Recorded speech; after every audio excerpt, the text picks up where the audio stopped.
Good morning, everyone. Welcome to Mark Your Day. It's a special day because it's a celebration of the holiday called Eid al-Adha. We have a special guest today with us, and I will be introducing him a short bit from now. So I hope you will invite the kids to join the discussion, because if you're interested why we have a holiday today, do check out our special guest who will try to explain to us what this holiday is all about and what the history of the Muslims of the Philippines is. What is their history? So we will do a social studies class today on Mark Your Day. So stick around. See you in a bit.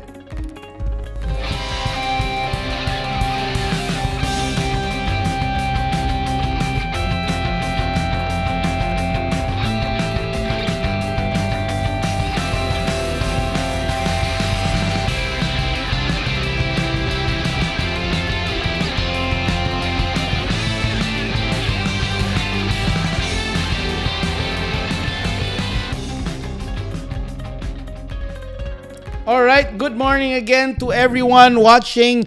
Good morning, Tito Mel Chan, Tito Gilbert Lazaro, and all our friends who have joined us from all over the country. If you wish to, again, help educate our fellow Filipinos about this particular holiday, because, we have many holidays, but we're not really aware what they are. So what we will do here on Mark Your Day is to help us understand what this holiday is all about, what's its significance to us as a nation, and also understand how we can greet them if we choose to greet them on social media. You know what? I grew up in a very special place. I'm wearing a shirt called Balik MSU. It has the Okir. I'll explain later on what my background is. Dahil I grew up in a special place. I grew up in a special place. But before we get into what's interesting and talk about the Eid al-Adha and the history of Muslims and the explanation of what my shirt is, let's go check out the news first. Okay, a lot of interesting news today. You saw the cases yesterday, so let's talk about it.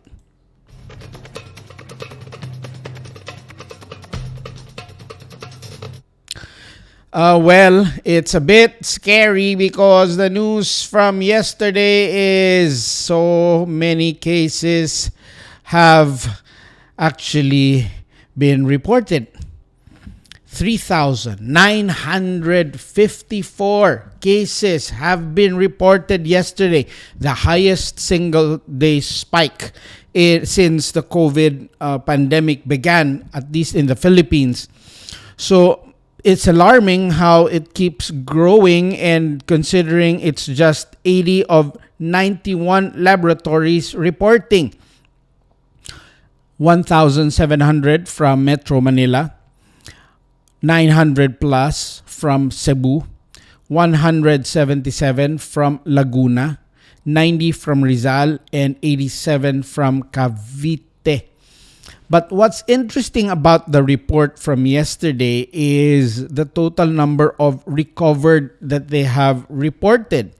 Out of the more than 80,000 cases, they also reported a significant number of recoveries. And we will talk about that as we discuss the headlines of the big dailies. Let's go to the first big daily, the Manila Standard. What is there? Okay, so let's talk about this.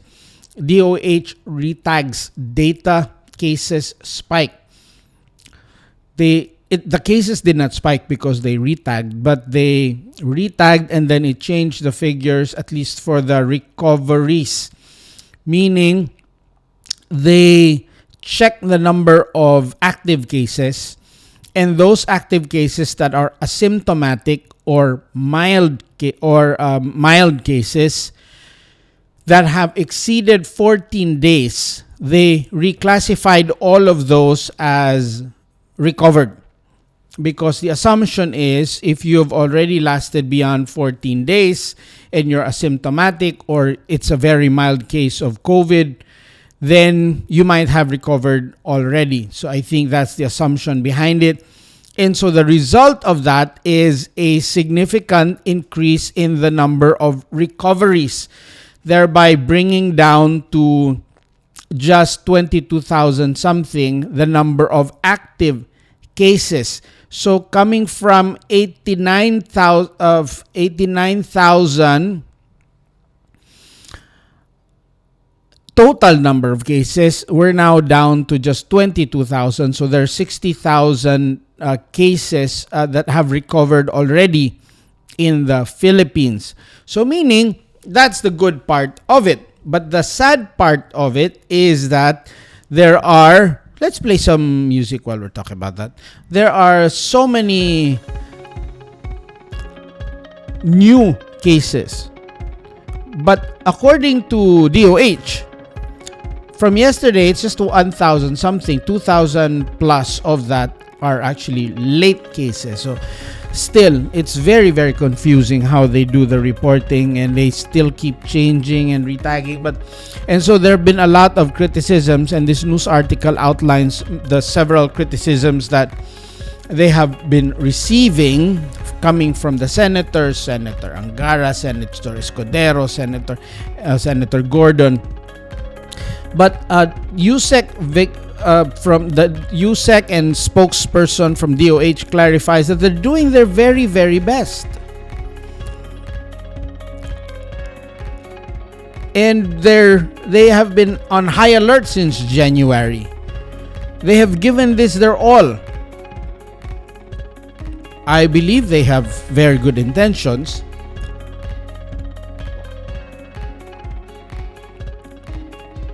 When things are not going well, it's easy to assume that someone's not doing his job.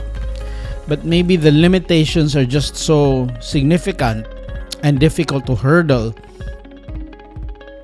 But we still call for improved leadership, because all of these things that people are talking about, like testing, contact tracing, and everything, they are talking about this, and they're trying to do this. Whether they can execute it the way it should be executed, given our current situation, given our resources, given the nature of our people, the nature of our communities, I don't know how difficult that is compared to other countries, but I suspect it is not easy. So what can we do? We continue to pray for the leadership of DOH. We continue to pray for everyone involved there, that they would couple their good intentions with good execution, that they would couple their good intentions with good leadership, that they would couple their good intentions with good use of funds, that they would couple their good intentions with successful outcomes. From 7th Street, MSU, Marawi City, Aksi, Mapia Kapipita, Pagar, Mua Amer from Jensan, good morning. Of course, our suki, Tito Gil, Tito Vlogs, and Tito Melchan, good morning to all of you, my friends. That's the headline from the Manila Standard. Let's go to Philippine Star. What's the headline from the Philippine Star this time? Philippine Star. Government pandemic plan now in critical phase. The critical phase is the stage 2 or phase 2. The same phase 1 was from January to June. The second phase is from June to September. So we are in the second phase. What does this second phase entail? A transfer of the monitoring to the LGUs. The LGUs will now do street by street or purok by purok or barangay by barangay containment and approach to the pandemic. It's no longer going to be wide citywide or province-wide or even island-wide intervention. It's going to be more of a per street approach. And so the national government will work with the LGUs because we need to reopen our economy. According to Senator Angara, the nation cannot afford another MECQ. because if we lock down again, he says that the economy could crumble. I hope not. So, with the cases spiking, Senator Angara, who is by the way a COVID survivor, said that we cannot run away from this. We need to face this. And the way to face this is to live with it and fight it and manage it. So we observe health standards and we wish our LGUs great success in containing the virus in their respective localities. The same report also says that the mayors of Metro Manila are in favor of keeping the GCQ. They are not in favor of opening it further. But still, the final decision would rest on the shoulders of President Duterte with the advice of IITF and the experts there. So whether it's wise to open to the extent that they're looking at will really depend on how well our people could somehow abide by these minimum health standards and hopefully keep themselves safe. Because if they can't keep themselves safe, given the situation, it might just worsen and we might reach a level that is very difficult to handle. As of the moment, many of our hospitals are already on 70 plus and 80 plus % occupied. That's according to the DOH, and that's a critical fact. Because if we can't handle the cases in the hospitals, no matter how small the percentage is vis-a-vis the total number of infections, it's going to be sad. Imagine if you have to turn away patients because you can no longer treat them. That happened in Italy, that happened in some other places. We hope that doesn't happen in the Philippines. Alrighty. So that's the headline coming from the Philippine Star. What's interesting here also, look, Philippines may face sanctions for death penalty. That's according to the CHR because there are international treaties in the humane treatment of persons, even convicts. So there's a legal aspect to the bill. Of course, we have our sovereignty. We are free as a nation to have death penalty or not. But of course, CHR would be in favor of not imposing the death penalty because there might be a constitutional issue there of the humaneness of that penalty. Another interesting news article from the Philippine Star: fugitive cult leader Ecleo nabbed. He was finally captured. He was incarcerated in Cebu some time back, and then he somehow escaped, but he said he's tired. He's old now, he's weary, so the police captured him. That's good. Okay. Government to open 22 facilities for mild COVID cases. I know the DPWH is focused on building new facilities. Alrighty. Last but definitely not the least, headlines from the Philippine Daily Enquirer. COA urged to audit state spending on COVID. Big issues here because not only are they going to have to look into the spending of DOH, there's a brewing controversy in PhilHealth because according to another COA report, some figures of PhilHealth are padded, window dressed to make the agency look good, but the true state of finances of PhilHealth is very bad. And there is a particular head, vice president, SVP of PhilHealth that is now getting investigated for allegedly manipulating the figures of PhilHealth to make them look like they earned more than they did, and for the disbursements to hospitals that have been suspended or are not even accredited by PhilHealth. And this particular vice president has not released any statement yet.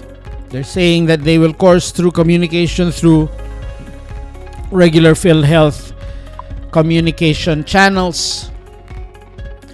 But I hope the government, COA in particular, could really investigate this well. Okay. LTFRB, more PUV routes to be opened as they open up the economy. But again, as we ride those jeepneys where there's great exposure, I hope they take all the precautions necessary to prevent them catching the virus. Good morning, Auntie Myla Gallardo. Good morning, Ate Rohaifa. Good morning, Axie. Good morning, Muamer. Good morning, Kuya Mel Chan. Good morning, Kuya Mel Chan. Good morning, Tito Vlogs, Tito Gilbert Lazaro. Good morning, everyone. And now we will proceed to our very interesting discussion. And if before we had guests because of our special coverage of the SONA, today we will have a special coverage because this is a holiday. Look, Ate Rohaifa greets everyone. Just done our Eid al-Adha prayer here at home. Just done the prayer. There's a prayer that you need to do if you are... Good morning, Perry Kamba. So Ate Rohaifa already did their prayer. Good morning to CM Araza Begwas. Good morning to Perry Parado Kamba. Kuya Perry. All right. So, who is our special guest today? I'll tell you first about my shirt. I grew up in Mindanao because there's a special school. The government thought of uniting the country. The government thought of finding a way to bridge the gap between Muslims, the tribes, and the other Christian majority, quote and unquote, of the Philippines, because I don't want to talk about who's majority, who's minority, etc. It actually doesn't help so much in finding unity. So to do that, the government passed a law creating the Mindanao State University, MSU. The Mindanao State University is special because it's actually a social experiment. What do I mean? A social experiment where they would gather some of the best students from all over the country and put them in one school. Scholars did not have to pay a single cent. So kids coming from Bicol, from Sagada, from Baguio, from Cubao, from Samar, from all over the country, they were gathered into that university down south in Marawi. They called it the Mindanao State University, and they gathered faculty members from UP, from the United States Peace Corps, volunteers. They put them there, and some of the best teachers and some of the best students in that campus. And you share a room with a Muslim, will share a room with a Christian, will share a room with a Lumad, and so it's a good blend of the many different tribes and cultures of the Philippines right there in MSU. I grew up there. Imagine our neighbor. On our left is Uncle Rasad and Auntie Lilang Usman. Auntie Lilang worked with the library. Uncle Rasad is the beloved driver of the university school bus. On our right were the Corteses, or the Cortes family. The Cortes family comes from Bicol region. I think from Daraga, if I'm not mistaken. And down towards in our street, the 6th Street, you have a family that comes from the Jangas. You come from all over the place. Uncle, for example, Asibal, Lolong Asibal is from Jensan, and Auntie Clar Asibal is from Zamboanga. So you have a good mix of people there from many different towns and provinces working in the same university, hoping to build peace and understanding amongst cultures. That's where I grew up in. And that's why I speak a bit of Maranao, I speak a bit of Ilonggo, and I'm exposed to these people because they live like their family. They're not different from me. And so today, I have invited a dear friend who is a dean of the Mindanao State University College of Law to help us understand what this Eid is all about. So, in order to understand what Eid is all about, I have called on, I will ask my dear friend to help us explain what this is all about, and he will also tell us the history of the Philippines. So if you have your friends and family there with you, watch out for this call with okay. He is special because he is, let's give him a call. Okay. Let's give him a call. Okay. All right. Ladies and gentlemen, please welcome the Dean of the MSU College of Law, Dean Zed DITUCALAN. Dean Zed is actually a graduate student at Kyushu University. He's finishing his PhD in law. He's a Doctor of Laws candidate, PhD at Kyushu University. Good morning, Dean. Good morning, Mayong Buntag, and Assalamualaikum, Mark. Yes. We have viewers from all over the country, and I told them that I will be inviting someone who will help us understand what this is. And so please tell us about MSU first, Dean. You are Dean of the College of Law. Please tell us a bit about MSU, as I was trying to explain to them what MSU is. I would like to, before anything else, thanks, Mark, for the invite. This is a great day. Today is a great day, and I would like to take this opportunity to greet my Muslim brothers and sisters. Eid Mubarak. This is indeed a great day for the Muslim around the world. As you've discussed earlier, the Mindanao State University is a social experiment to indeed, and now we have grown into the largest university in Mindanao. In fact, in terms of population, so we are the largest university in the country. We have campus all over Mindanao. We have campus in General Santos, in Iligan City, in Sulu, in Tawi-Tawi. You know that. Wow. It's still a place. It's still a place where we call the melting pot of the South. Very good. Okay, Dean, for all the kids and families watching us today, tell us about this holiday. Why is there a holiday for the Muslims? This Eid al-Adha. Please, what's the significance of this to our Muslim brothers and sisters in the Philippines? Eid al-Adha is one of the two major festivities of Muslims.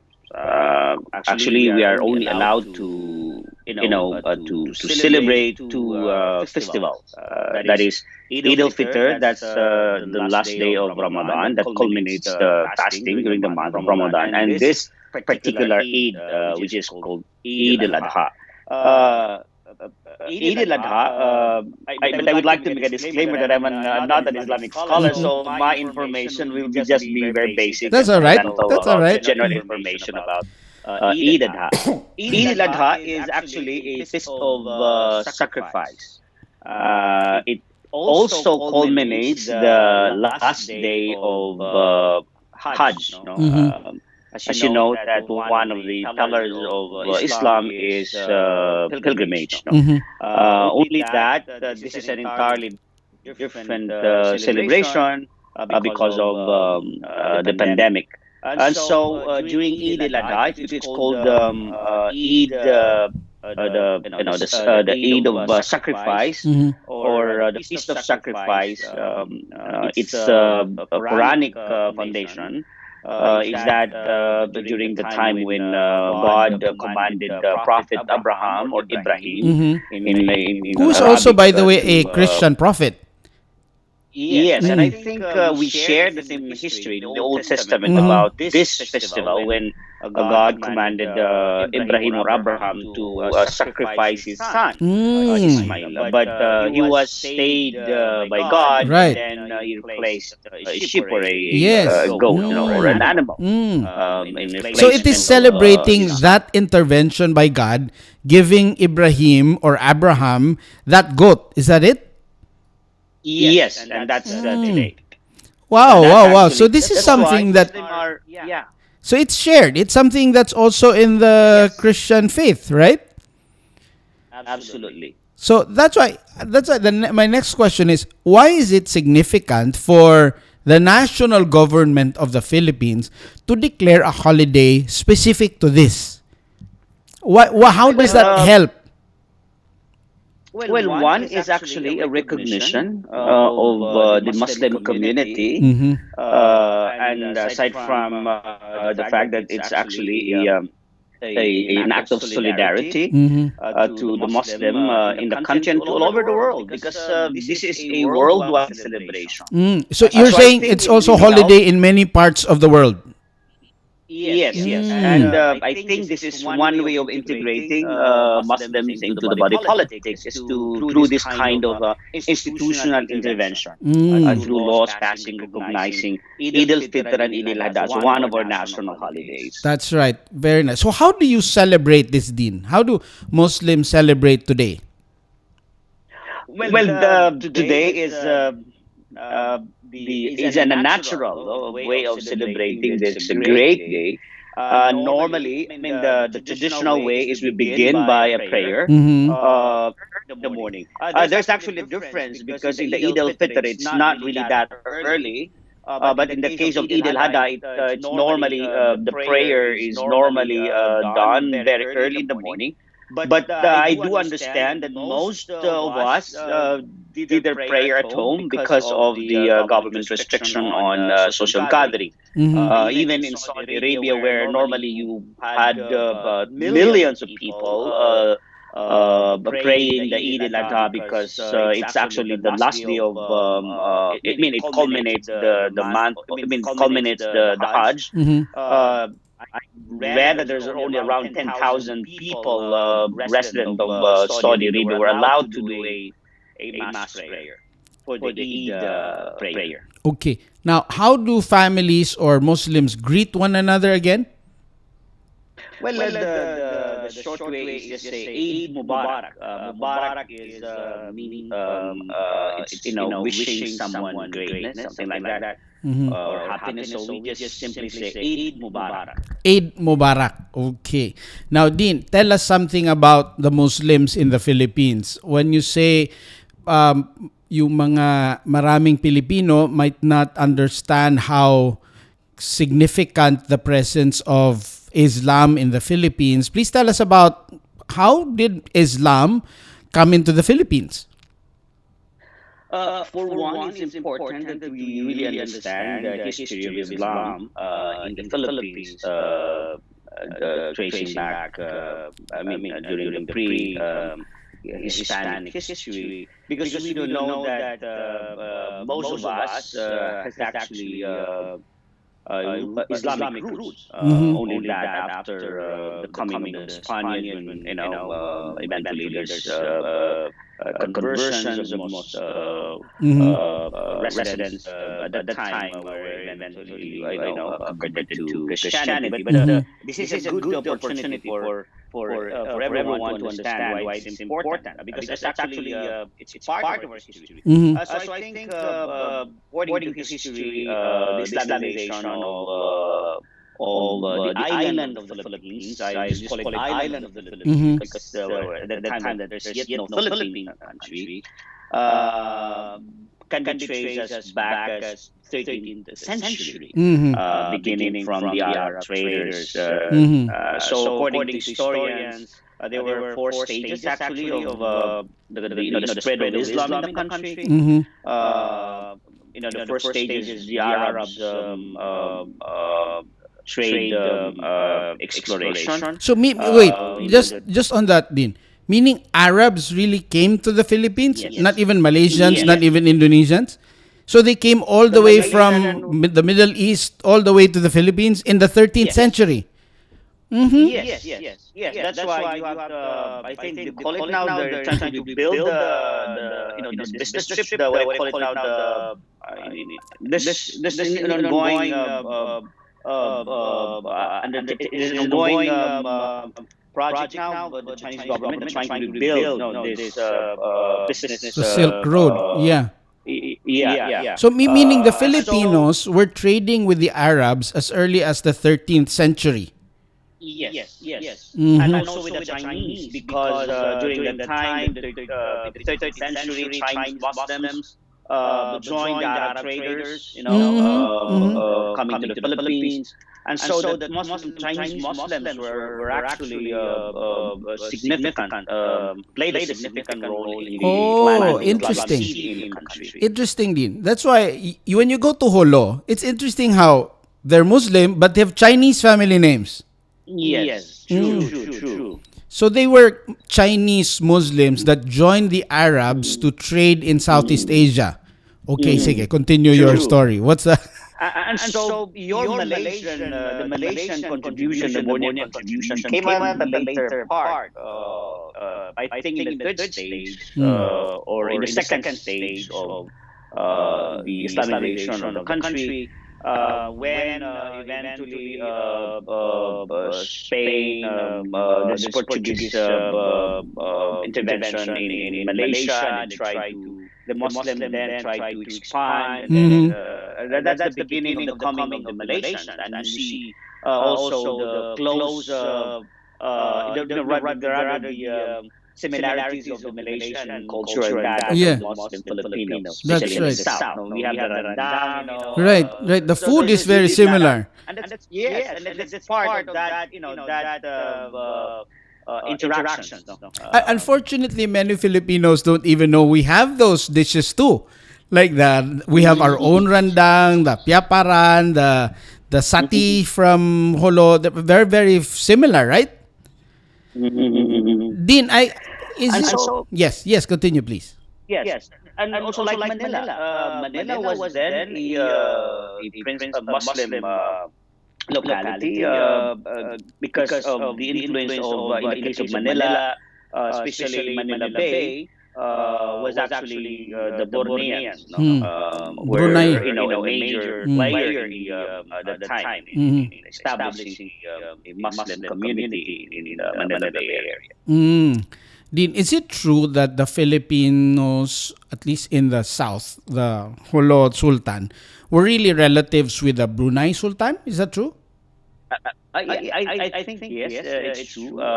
Because of the proximity, and also at the time that Sulu was actually an independent state, long before the Philippine Republic. Mm. So now, Dean, now with that story, and then so 1300, Islam came to the Philippines, and Christianity only came around 1500 when the Spaniards came. So there was a gap of about 200 years. And now we have this situation where there are Muslims here and there are Christians here, and that's why MSU is there to help bridge the Christians and the Muslims and develop peace. So how are we doing in that effort towards uniting the country and making sure, because like for example, the Christian people now, they did not really have a choice whether to fight or not fight with the Muslims in the past. But we're here trying to be one with everyone, with Muslims and the tribal community. So how are we doing in fostering peace in the South, at least? Okay. I think what's not really known to many, especially those who have not gone to Mindanao, is that there is really so much coexistence in Mindanao. I live precisely in a community now in Iligan City where, I am actually probably in this small Purok. I am the only Muslim resident. All my neighbors are actually Iliganos, Mm. Christian Iliganos. Uh, so it's an entirely different experience. What those who have not gone to Mindanao, they thought that there's actually animosity among Muslim and Mm. Christian. And when you truly in fact no, Mm. it's more of the opposite. Very And good. I'll give you probably an example. It's like, and you know this, like the Mindanao State University. Who would ever thought that majority of the populations of MSU are actually non-natives of Mhm. the place. Mhm. Most of the head of officials are actually Christian Mhm. Filipinos. And we are unique that MSU is the only peace university in the country. That's what we're trying to develop. That's why we have a peace class across all programs. Mhm. Mhm. So it's called the Peace University. Dean, is it true that because of the BARM, the war has ended? Has the war really ended in Mindanao? Well, actually, it's the term war may be too probably too big to use the word. Mhm. Uh, I think it's more of a struggle. Uh, because there's really no war in Mindanao. It's more of a struggle Mhm. for self determination. Mm. But in terms of war, I mean, like what happened, for Barilan talaga, example, in oo. Davao City, Mm. barilan talaga. And Mm. I think yes, the establishment of the Bangsamoro Autonomous Region Muslim Mindanao is vital to achieving a lasting peace. No, although it's actually I must say in a process. Mhm. No, it's a continuing process, and we hope that the establishment of BARM will finally put a closure Mhm. and will eventually establish a lasting culture of peace in Mindanao. Very good. Dean, I'd like to just tell our audience we have a good number of them watching from all over the country. We have friends, Rano Mambo, who are greeting you for coming on board the show. Guys, if you have questions for the Dean, please just type them down the comment section so I can ask, okay? Now, I'd like to ask this interesting question because Dean Zed is both a scholar of the the regular Philippine laws and also very familiar with the Sharia law. So what you're saying, Dean, just a quick question of interest. You're saying Muslims are allowed to marry many wives. What is really the rule? What is really the rule? Are Muslims really allowed to marry five wives? And is it that easy? That's an interesting question. But as you said, let me say this. No, let me plug my school. No, what's unique in the Mindanao State University College of Law is that we really do offer Islamic law. No? Probably we are the only law school in the country that really tries to integrate the three major legal system: common law, civil law, and Islamic law. And to your question, it's not actually difficult. The default rule is just marry one. Mhm. That's the default rule. The only reason, marrying two, three, four should must have a social justification. Okay, nice. Social And in justification. fact, it really requires that you must, that's why it's difficult to just marry two, three, four, because there is that injunction that if you cannot treat them justly, then just marry one.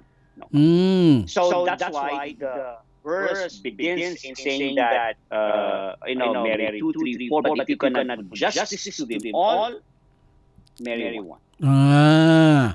So So meaning you're actually saying that marrying. I want to have two, three, four, yeah. So it's not because you just want four wives, No. because you want to help these families, these women, and also you want to treat them equally. Is it true that the first wife has to Uh, approve? well, she must be asked. She Mm-hmm. must be asked. Okay. But if the wife, this is the procedure. If the wife would disagree, then there will be a sort of a mediation process that there will be, an intervention.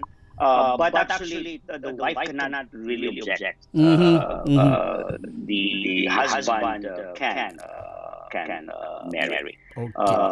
But as I've said, there must be an intervention because it's not a easy process having two wives. You will be accountable as husband. You will be accountable if you cannot treat the two equally. And it's difficult.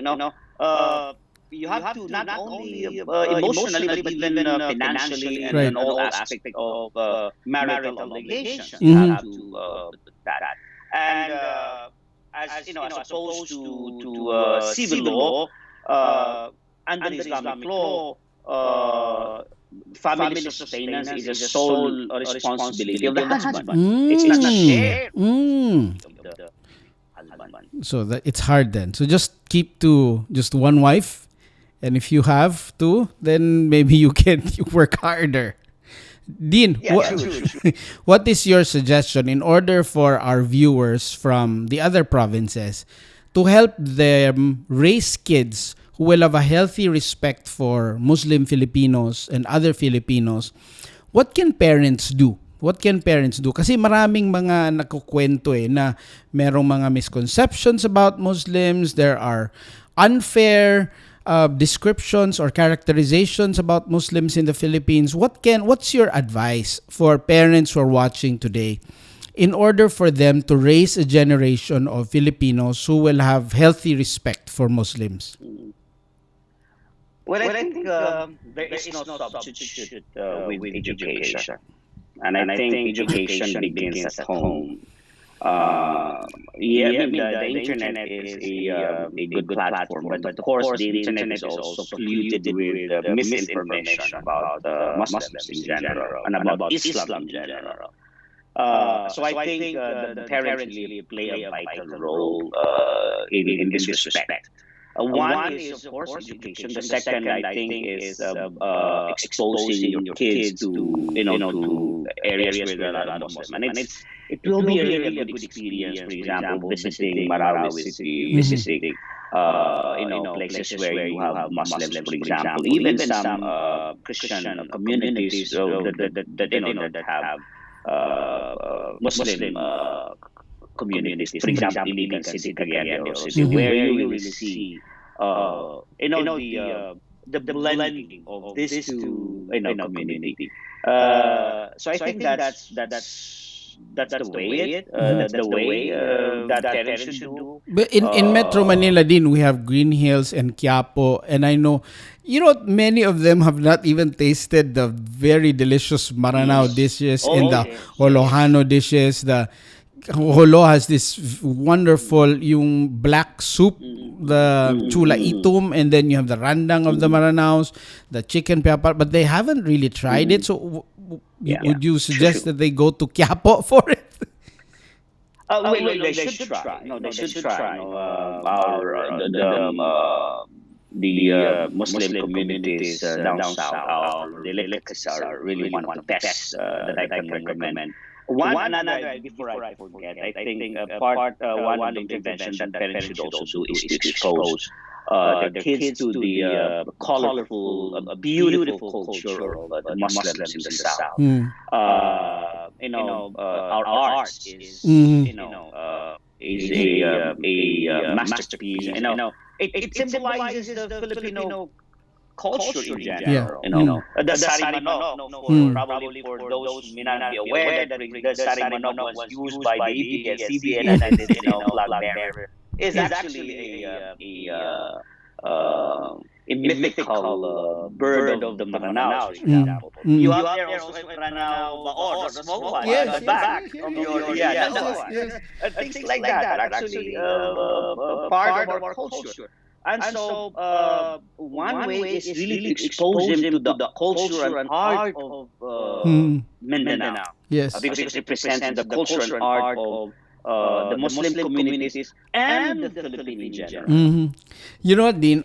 Just to backtrack a bit, you were telling us about how early Muslim Filipinos were already trading with the Chinese and Asians and the Arabs. Because if you travel to Japan, I know you study in Japan, right? The old houses in Japan Yes. looks like Yes. the Torogans. Torogan. Yes. Exactly. Exactly. In fact, it made me wonder whether it was the Maranaos who inspired the Japanese because of the Japanese occupation, or the other way around. Mm. You also go to Korea, Yeah. and you've noticed the castles. It really made me wonder.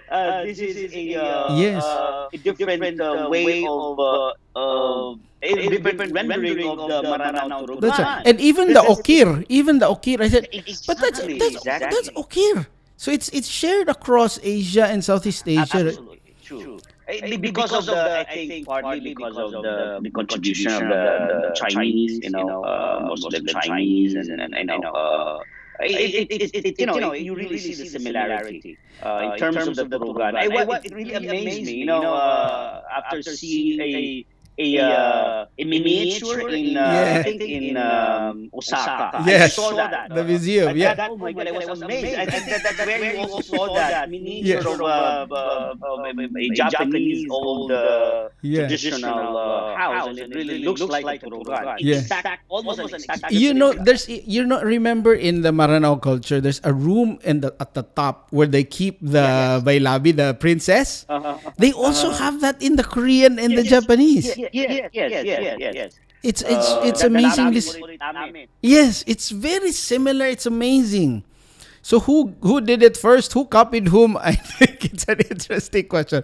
So as a Story. So I don't know, but what's really amazing about it is that the similarity of the amazing. Japanese and the Maranao Turugan is something to Yeah. something to wonder. Amazing.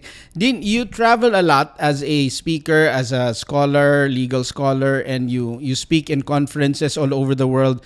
How are you trying to represent also your culture and your history in those experiences or opportunities?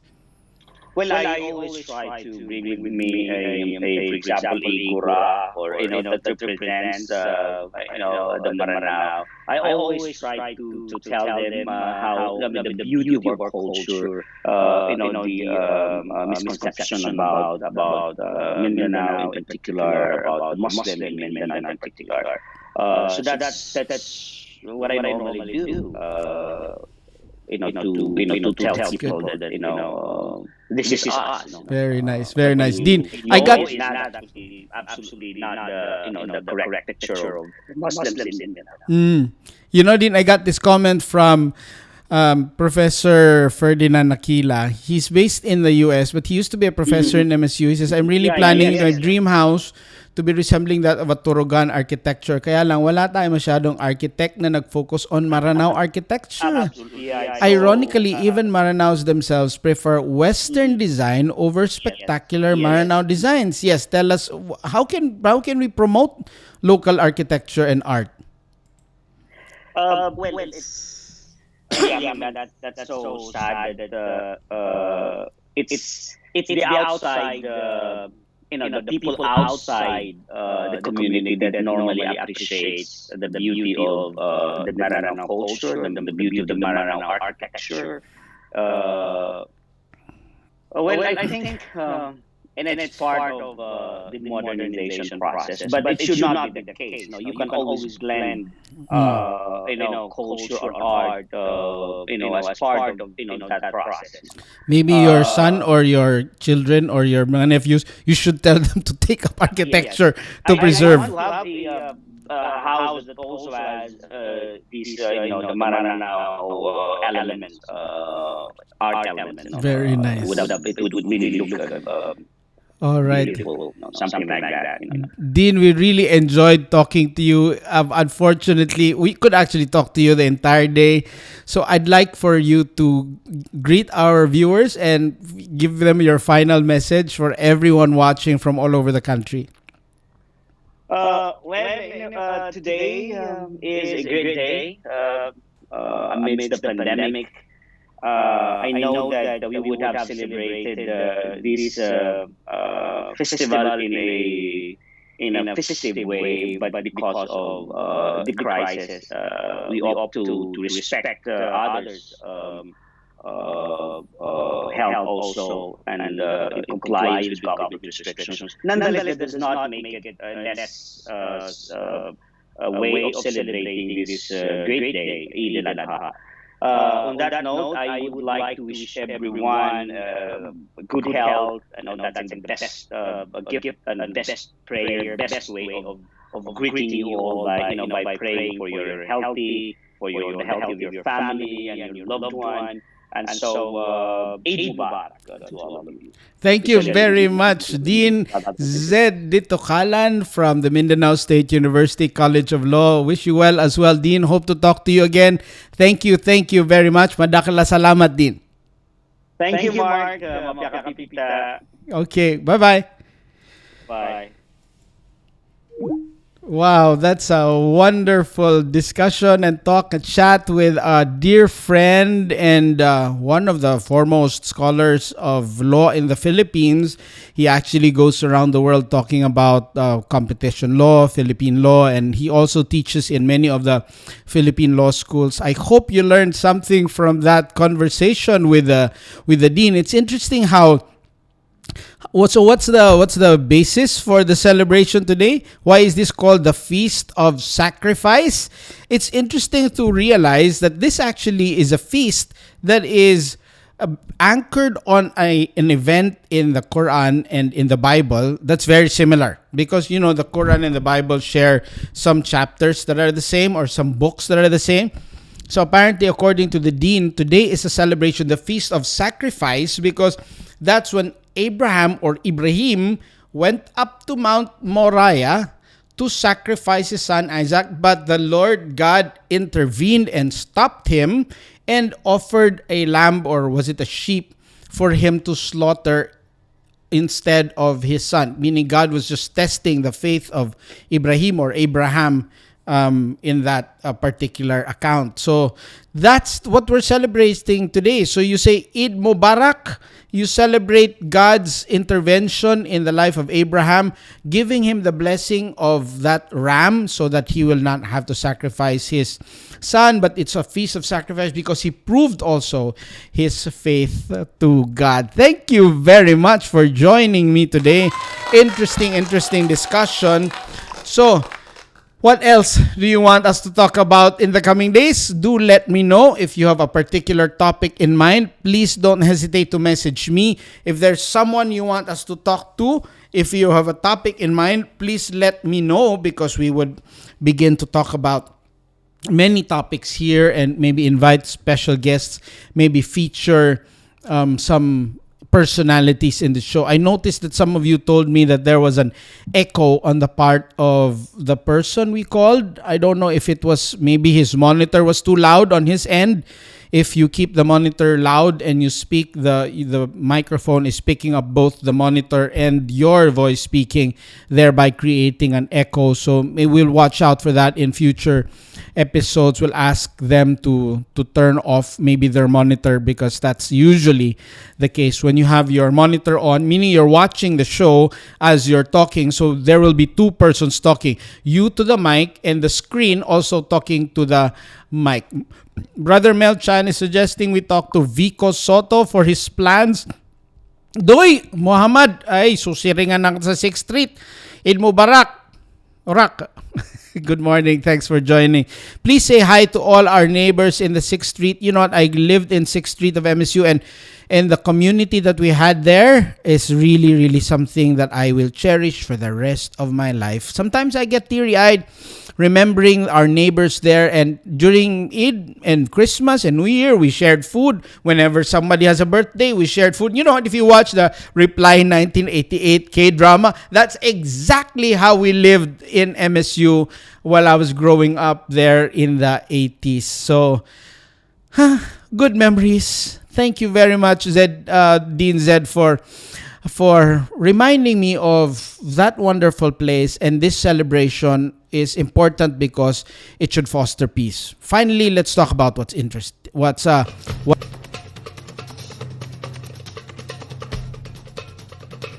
That was what's interesting. I clicked the wrong button. I should be talking about what's trending.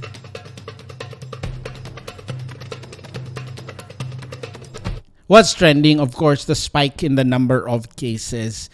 As the government has decided to really open our economy because we need to revive the economy in order for us to get back on our feet, bring back jobs. I'd like to share with you three things in this with this what's trending, where there's more than so many cases today, highest ever. I'd like to say just three positive things, okay? Three positive things. Number one, let's continue to cheer for our doctors for keeping the mortality rate low, meaning the death rate low. This is really the work of physicians. This is really the work of nurses, of all medical practitioners in the country who are keeping our cases recovering more than they are suffering from death. So unfortunately, there have been a few, but let's keep it to a few. So let's continue to pray for wisdom and availability of medicines for our doctors so they can keep the mortality rate low. Number two, it's important for us to commit to be healthy. Every one of us. Again, the simple principle is this: consider yourself and people around you positive. If you consider yourself and people around you positive, you will wear your mask well, you will ask people to wear their masks and be responsible in moving around. Number three, let us continue to pray that this virus will weaken, that all our bodies will be strong and could resist this virus, because that's the only way we could really fight this virus and reach a level of normalcy in our country and get back on our feet. I had so much fun with you today, my friends. Maybe Kuya Dinan says maybe you and Trisha can feature and talk about the Maranao dishes and delicacies and the culture attached to it. There's a lot of Maranao chefs and bakers whom you can invite. I will do that, Kuya Dinan. So there's a suggestion here for us to feature Maranao or Mindanao dishes. Oh my goodness, they are so delicious. We order them. They're available here in Metro Manila. We might feature a few of them in the coming days. We will eat here, and then let's show you and tell you what they are all about. Yes, we will. That suggestion is very well taken, Kuya Dinan. I enjoyed this episode. I hope you did too. Eid Mubarak. As we celebrate this holiday with our kids and our families, please help them understand that the Muslims did come to the Philippines way early and they have been a significant part of our history, and that's why we declare this day as a holiday according to the Deen, in solidarity with them, in recognition of them, and as we respect and recognize them, we foster peace and we reach out to them and build a healthier nation of diverse religions, of diverse tribes, of diverse cultures, of diverse languages, beautiful art, yummy food. I hope we can help promote that rather than write words that could divide. Let's focus on what could unite all of us. Keep safe, my friends. This has been a wonderful time with you. I enjoyed it tremendously. Hope to see you again on Monday. Have a blessed, happy weekend. Stay safe. Wear your mask. Let's fight this pandemic. Bye-bye.